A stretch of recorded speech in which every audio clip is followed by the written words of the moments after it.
ഈ വർഷം എ പ്ലസുകളുടെ എണ്ണം പകുതിയാവുമെന്ന് ഞാൻ പറഞ്ഞാൽ നിങ്ങൾ എഗ്രി ചെയ്യുന്നുണ്ടെങ്കിൽ എഗ്രി എന്ന് കമന്റ് ബോക്സിൽ കമന്റ് ചെയ്യുക. ഡിസഗ്രി ആണ് ഡിസഗ്രി എന്ന് പറയും.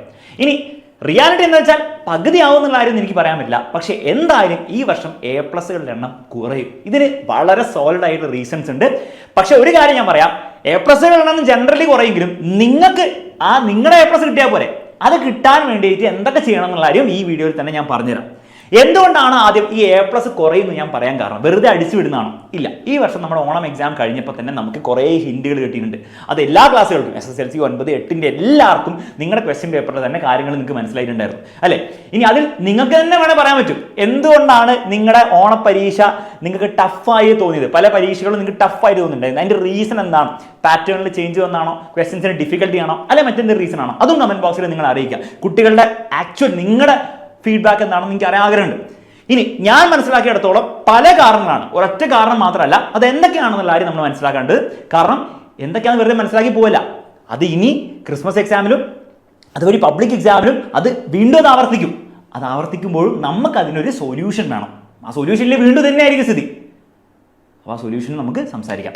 ഓക്കെ, ഫസ്റ്റ് പ്രശ്നം ഡിഫിക്കൽട്ടി ആയിരുന്നു. അപ്പോൾ ഗവൺമെന്റ് ഓൾറെഡി നേരത്തെ പറഞ്ഞിട്ടുണ്ടായിരുന്നു ഇനിയുള്ള വർഷങ്ങളിൽ മൊത്തത്തിൽ നമ്മുടെ കേരളത്തിലെ വിദ്യാഭ്യാസത്തിന്റെ സ്റ്റാൻഡേർഡ് ഉയർത്താൻ വേണ്ടിയിട്ട് വെറുതെ ചോദ്യങ്ങൾ അങ്ങോട്ട് ചോദിക്കുകയല്ല. ഏത് ക്വസ്റ്റ്യൻ പേപ്പർ എടുത്താലും അതിൽ 30% ഈസി ക്വസ്റ്റ്യൻസ് ആയിരിക്കും. എല്ലാവർക്കും അത്യാവശ്യം ആൻസർ ചെയ്യാൻ പറ്റുന്ന ക്വസ്റ്റ്യൻസ് ആയിരിക്കും. 50% മീഡിയം ക്വസ്റ്റ്യൻസ് ആയിരിക്കും. അതായത് അത്യാവശ്യം പഠിച്ചവർക്കൊക്കെ ടെക്സ്റ്റ് ബുക്കൊക്കെ നന്നായി പഠിച്ച് ബേസിക് കാര്യങ്ങളൊക്കെ മനസ്സിലാക്കി കുട്ടികൾക്ക് ആൻസർ ചെയ്യാൻ പറ്റും. അപ്പോൾ 80% മാർക്ക് ഡീസെന്റ് ആയിട്ട് പഠിച്ച്, അതായത് നിങ്ങൾ ബാച്ചിലെ പോലത്തെ ലൈവും പഠിച്ച് കുറച്ച് ക്വസ്റ്റ്യൻസ് ഒക്കെ ചെയ്ത് പോയിട്ട് നിങ്ങൾക്ക് ആൻസർ ചെയ്യാൻ പറ്റും. പക്ഷേ 20% ഇനി അങ്ങോട്ട് ഡിഫിക്കൽട്ട്, അഥവാ ക്ലിയർലി ഹാർഡ് ക്വസ്റ്റ്യൻസ് ആയിരിക്കും. ഹാർഡ് ക്വസ്റ്റ്യൻസ് എന്ന് പറഞ്ഞാൽ എന്തായിരിക്കും? നിങ്ങൾ വെറുതെ ബൈ ഹാർഡ് പഠിച്ചിട്ടോ അല്ലെങ്കിൽ ടെക്സ്റ്റ് ബുക്കിലുള്ള കാര്യങ്ങൾ അതേപടി പഠിച്ചിട്ടോ കാര്യമില്ല. നിങ്ങൾ അതിനെ കൃത്യമായി മനസ്സിലാക്കണം. കോൺസെപ്റ്റാണ് കൃത്യമായി മനസ്സിലാക്കണം. മാത്സ് പോലത്തെ സബ്ജക്ട്സ് ആണെങ്കിൽ നിങ്ങൾ കുറേ ധാരാളം ചോദ്യങ്ങൾ ചെയ്യണം. അങ്ങനെ ചെയ്യുന്ന കുട്ടികൾക്ക് ഈ ക്വസ്റ്റ്യൻസ് ആൻസർ ചെയ്യാൻ പറ്റുള്ളൂ. ആ രീതിയിലാണ് ഇനി പേപ്പേഴ്സ് ഉണ്ടാക്കുന്ന കാര്യം അവർ പറഞ്ഞിട്ടുണ്ട്. ഓണപ്പരീക്ഷയുടെ പേപ്പറും നിങ്ങൾ ശ്രദ്ധിച്ചിട്ടുണ്ടെങ്കിൽ അങ്ങനെ തന്നെയായിരുന്നു അല്ലേ? കുറേ ചോദ്യങ്ങൾ ഈസി ആയിരുന്നു സാധാരണ പോലെ തന്നെ. പക്ഷേ ചില ചോദ്യങ്ങൾ നിങ്ങളെ കുഴപ്പിച്ചു. ആ ചില ചോദ്യങ്ങൾ ഈ 20% ഇവിടെയാണ്. നിങ്ങൾ മനസ്സിലാക്കേണ്ടത് ഇനി അങ്ങോട്ടുള്ള പരീക്ഷകളിലും ഈ പ്രശ്നം വരും. അപ്പോൾ എങ്ങനെയാണ് നമ്മൾ ഇതിനെ ഓവർകം ചെയ്യേണ്ടത്? വളരെ സിമ്പിളാണോ? നിങ്ങളിത് പ്രിപ്പയർ ചെയ്തതിന് വേണ്ടിയിട്ട്, അതായത് മനസ്സിലാക്കുക, ഞാൻ തട്ടിക്കൂടി പഠിച്ചു കഴിഞ്ഞാൽ എനിക്ക് ഒരിക്കലും A+ കിട്ടാൻ പോകുന്നില്ല.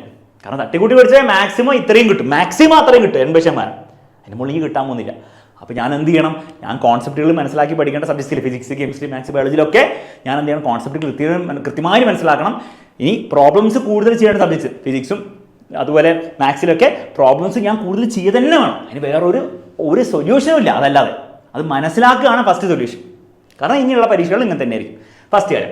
രണ്ടാമത്തെ കാര്യം, പുതിയ ടൈപ്പ് ഓഫ് ക്വസ്റ്റ്യൻസ് ഉണ്ടായിരുന്നു. MCQ ടൈപ്പ് ക്വസ്റ്റ്യൻസ് ഉണ്ട് അല്ലേ? ഇത് പല കുട്ടികളും കണ്ട് ശീലിക്കാത്ത കാര്യമാണ്. കാരണം എൻട്രൻസ് എക്സാമിനൊക്കെ വരുന്ന ടൈപ്പ് ക്വസ്റ്റ്യൻസ് ആണ് MCQ. ഒരു ക്വസ്റ്റ്യൻ തരും, 4 ഓപ്ഷനോ 5 ഓപ്ഷനോ തരും. ഇതിൽ ഏതാണ് കറക്റ്റ് എന്നുള്ള കാര്യം നിങ്ങൾ ടിക്ക് ചെയ്യണം. അപ്പോൾ ഇത് ഭയങ്കര ബുദ്ധിമുട്ടുള്ള കാര്യമല്ല. പക്ഷെ പെട്ടെന്ന് കണ്ടപ്പോൾ നിങ്ങൾക്ക് ചിലപ്പോൾ ബുദ്ധിമുട്ടുണ്ടായിരുന്നു. മാത്രമല്ല ഇപ്പോൾ SSLCയിലെ ഫിസിക്സിലെ പേപ്പറൊക്കെ എടുത്തു നോക്കുകയാണെങ്കിൽ അതിൽ ഓപ്ഷൻ A എന്ന് പറഞ്ഞാൽ 1 only എന്നാണ്, ഓപ്ഷൻ B എന്ന് പറഞ്ഞാൽ 1 and 3 എന്നാണ്. അപ്പോൾ ഏതെങ്കിലും ഒന്ന് നമ്മൾ ടിക്ക് അടിച്ചാൽ മാത്രം പോരാ, എല്ലാം വായിച്ചു നോക്കണം. ഇതിൽ എല്ലാ ഓപ്ഷനും കറക്റ്റ് ആണോ? കാരണം ഇതിൽ 2 വേണേൽ കറക്റ്റ് ആവും, 3 വേണേൽ കറക്റ്റ് ആവും. അപ്പോൾ ആ രീതിയിലൊക്കെ ചോദ്യങ്ങൾ ചോദിക്കാൻ തുടങ്ങിയിട്ടുണ്ട്. അപ്പോൾ ഇങ്ങനത്തെ ചോദ്യങ്ങൾ ഒന്ന് നിങ്ങൾ എന്ത് ചെയ്യണം? MCQ ക്വസ്റ്റ്യൻസ് കുറച്ച് പ്രാക്ടീസ് ചെയ്യണം. പക്ഷേ 2 MCQ ക്വസ്റ്റ്യൻസ് മാത്രം പ്രാക്ടീസ് ചെയ്തുകൊണ്ട് കാര്യമില്ല. ഇതിൻ്റെ കോൺസെപ്റ്റുകൾ, ഓരോ കാര്യം കോൺസെപ്റ്റുകൾ കൃത്യമായി മനസ്സിലാക്കണം. കാരണം ഓരോ ഓപ്ഷനും കറക്റ്റ് ആണോ എന്ന് നിങ്ങൾ ചിന്തിച്ചുകൊണ്ട് വരും. അപ്പോൾ കോൺസെപ്റ്റാണ് അവിടെ ഇമ്പോർട്ടൻറ്റ്. രണ്ടാമത് സ്റ്റേറ്റ്മെന്റ് റീസൺ. അപ്പോൾ ഇതും നിങ്ങൾ കാണാത്തൊരു ടൈപ്പ് ക്വസ്റ്റ്യൻ ആയിരിക്കും. പക്ഷെ നേരത്തെ തന്നെ നമുക്കൊരു മോഡൽ പേപ്പർ കിട്ടിയിട്ടുണ്ടായിരുന്നു. അതിലും ഇതുപോലത്തെ ക്വസ്റ്റ്യൻസ് ഉണ്ടായിരുന്നു. പക്ഷെ പലരും അത് ശ്രദ്ധിച്ചില്ല. നമ്മളും നമ്മുടെ എക്സാമിനർ ചാനലിലൊക്കെ ഡിസ്കസ് ചെയ്താണ്. പക്ഷെ അതും പലരും കണ്ടിട്ടില്ല. പക്ഷെ ഇനി നിങ്ങൾ മനസ്സിലാക്കുക, ഇങ്ങനത്തെ ക്വസ്റ്റ്യൻസ് എന്തായാലും ഉണ്ടാവും. ഒരു സ്റ്റേറ്റ്മെന്റ് തരും, അതിന്റെ റീസൺ തരും. ഇതിന്റെ സ്റ്റേറ്റ്മെന്റ് കറക്റ്റ് ആണോ, അതിന്റെ റീസൺ കറക്റ്റ് ആണോ, ഏതാണ് തെറ്റ്, റീസൺ കറക്റ്റ് ആവുമ്പോൾ ചിലപ്പോൾ സ്റ്റേറ്റ്മെന്റ് തെറ്റാവും. അങ്ങനത്തെ ടൈപ്പ് ചോദ്യങ്ങൾ പരീക്ഷയിൽ ഇനി വരും. ഓക്കെ, അപ്പോൾ ഇവിടെ മനസ്സിലാക്കേണ്ടത് ഒന്ന്, ഇങ്ങനത്തെ ചോദ്യങ്ങൾ നിങ്ങൾ കുറച്ച് ചെയ്യണം. പക്ഷെ അവിടെയും കൂടുതലും ഇമ്പോർട്ടൻ്റ് എന്താണ്? കോൺസെപ്റ്റ് മനസ്സിലാക്കുക. കാരണം ഇങ്ങനത്തെ കുറേ ക്വസ്റ്റ്യൻസ് ചെയ്തു, പക്ഷെ ഇതിന്റെ കോൺസെപ്റ്റ് എന്താ, സ്റ്റേറ്റ്മെന്റ് എന്താണെന്നും അതിന്റെ റീസൺ എന്താണെന്നും കൃത്യമായി മനസ്സിലാക്കുന്ന കുട്ടിക്ക് ഒരിക്കലും ആൻസർ ചെയ്യാൻ പറ്റില്ല. അപ്പോൾ കോൺസെപ്റ്റ് ബേസ്ഡ് ലേണിംഗ് വളരെ ഇമ്പോർട്ടൻ്റ് ആണ്. വെറുതെ ഡെഫിനേഷൻസ് ബൈ ഹാർട്ട് പഠിക്കുക, ചോദ്യങ്ങളുടെ ഉത്തരം ബൈ ഹാർട്ട് പഠിക്കുക. ഇനി അത് ചെയ്യാൻ പോകുന്നവർക്ക് മക്കളെ നിങ്ങളുടെ കാര്യം പോക്കാണ്. പക്ഷേ നന്നായിട്ട് ഞാൻ ഈ പറഞ്ഞ പോലെ നിങ്ങളുടെ പഠനത്തിൽ മാറ്റം വരുത്തി പഠിക്കാൻ പോകുന്നവർക്ക് ബുദ്ധിമുട്ടുണ്ടാകാൻ പോകുന്നില്ല.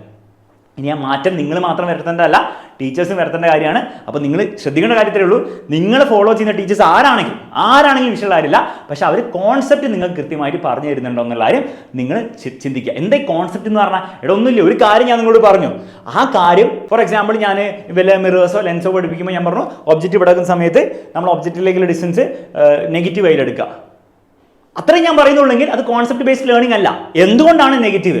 എപ്പോഴും ഇങ്ങോട്ട് ലെഫ്റ്റിലേക്കാണ് നെഗറ്റീവ് ആയിരിക്കുമോ, അല്ലെങ്കിൽ വേറെ രീതിയിൽ വരുമ്പോൾ പോസിറ്റീവ് ആയിരിക്കും? അതിന്റെ റീസൺസ് നിങ്ങൾക്ക് ഞാൻ പറഞ്ഞു തരണം. അങ്ങനെ ഞാൻ പറഞ്ഞിരുന്നുണ്ടെങ്കിൽ ഞാൻ കോൺസെപ്റ്റ് പഠിപ്പിക്കുന്ന ടീച്ചറാണ്. അല്ലാതെ ഇതിങ്ങനെയാണ് അത്രേ ഉള്ളൂ എന്ന് മാത്രമേ ഞാൻ പറയുന്നുള്ളൂ അത് പ്രശ്നമാണ്. ഓക്കെ, ചില കാര്യങ്ങൾ അങ്ങനെ ഇരിക്കും കേട്ടോ. ചിലപ്പോൾ ഡെഫിനേഷനൊക്കെ ഇങ്ങനെയുള്ള അതാണ് ഡെഫിനേഷൻ എന്ന് പറയുന്നുണ്ട്, മനസ്സിലായി. പക്ഷേ ചില കാര്യങ്ങൾ നമ്മൾ കോൺസെപ്റ്റ് മനസ്സിലാക്കി പഠിച്ചില്ലെങ്കിൽ അത് പ്രശ്നമായിരിക്കും. അപ്പോൾ ടീച്ചേഴ്സും അത് ശ്രദ്ധിക്കേണ്ട ഒരു കാര്യമാണെന്നുള്ള കാര്യം ടീച്ചേഴ്സ് മനസ്സിലാക്കണം. അതേസമയം നിങ്ങൾ ഫോളോ ചെയ്യുന്ന ടീച്ചേഴ്സ് അങ്ങനെയാണ് പഠിപ്പിക്കുന്ന കാര്യം നിങ്ങൾ നോക്കണം.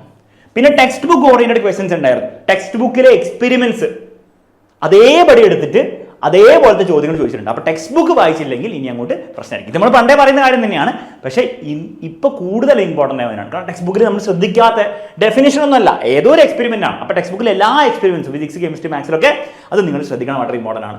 പിന്നെ ആപ്ലിക്കേഷൻ ഓറിയന്റഡ് ക്വസ്റ്റ്യൻസ്, അതായത് ടെക്സ്റ്റ് ബുക്കിൽ നിങ്ങളൊരു സാധനം പഠിച്ചു, ഒരു കോൺസെപ്റ്റ് പഠിച്ചു, അതിൻ്റെ വേറെ രീതിയിൽ നിങ്ങൾ ടെക്സ്റ്റ് ബുക്കിൽ കാണാത്ത അല്ലെങ്കിൽ ഒരുപക്ഷെ ടീച്ചേഴ്സ് പഠിപ്പിക്കാത്ത രീതിയിലുള്ള ആപ്ലിക്കേഷൻ ക്വസ്റ്റ്യൻസ് ഒക്കെ വന്നിട്ടുണ്ടായിരുന്നു. SSLCയിലെ എക്സാമ്പിൾ ഞാൻ കാണിക്കുന്നത്, പക്ഷേ എല്ലാ ക്ലാസ്സുകളിലും എല്ലാ സബ്ജക്ട്സിലും ഓൾമോസ്റ്റ് ഇതുപോലത്തെ ഐറ്റംസ് വന്നിട്ടുണ്ടായിരുന്നു.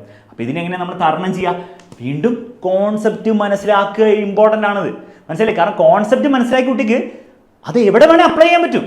പിന്നെ ഒബ്വിയസ്ലി കുറച്ച് ചോദ്യങ്ങൾ പ്രാക്ടീസ് ചെയ്യണം, പക്ഷേ ഇമ്പോർട്ടൻ്റ് കൂടുതൽ എന്താണ് ആ കോൺസെപ്റ്റ് കൃത്യമായി മനസ്സിലാക്കുക. കാരണം വൺസ് അത് മനസ്സിലാക്കി കഴിഞ്ഞാൽ ഈ ക്വസ്റ്റൻ അല്ല, ഇതുപോലത്തെ ഏത് 100 കണക്കിന് ക്വസ്റ്റൻ ആ കുട്ടിക്ക് ആൻസർ ചെയ്യാൻ പറ്റും. അപ്പോൾ അത് അവിടെയും ഇമ്പോർട്ടൻ്റ് എന്നാണ് കോൺസെപ്റ്റ് ബേസ്ഡ് ലേണിംഗ് ആണ്. അപ്പോൾ ഇത്രയും കാര്യങ്ങളാണ് ഈ വർഷത്തെ ഓണപരീക്ഷയിൽ നമ്മൾക്ക് കാണാൻ സാധിച്ച ഡിഫറൻസുകൾ. ആ ഡിഫറൻസുകളാണ് നിങ്ങൾക്ക് ഈ പരീക്ഷ ബുദ്ധിമുട്ടാക്കിയത്. മനസ്സിലാക്കേണ്ടത് ഈ ഡിഫറൻസുകൾ ഇനി അങ്ങോട്ടും ഉണ്ടാവും. ക്രിസ്മസ് എക്സാമിലും പബ്ലിക് എക്സാമിലും മാത്രമല്ല, നിങ്ങൾ 8ലാണ് പഠിക്കുന്നതെങ്കിൽ 9ലും ഉണ്ടാവും, 9ലാണ് പഠിക്കുന്നത് 10ലുണ്ടാവും, 10ലാണ് പഠിക്കുന്നത് 11ലും ഉണ്ടാവും.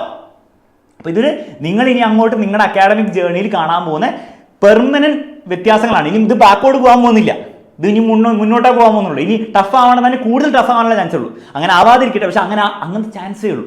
അപ്പം ഇനിയെങ്കിലും നിങ്ങൾ പ്രിപ്പയർഡ് ആയിരിക്കണം. അല്ലാണ്ട് കഴിഞ്ഞ വർഷം ഞാനതൊക്കെ പബ്ലിക് എക്സാമൊക്കെ ഈസി ആയിട്ട് ഇതാക്കി, ഓണം എക്സാം ഈസി ആക്കി, അതിനി വർക്കാവില്ല, കളി മാറി. ഓക്കെ, ഇനി ഇത് നിങ്ങളെ പേടിപ്പിക്കാൻ വേണ്ടിയിട്ടുള്ള പറഞ്ഞ കാര്യമൊന്നുമല്ല.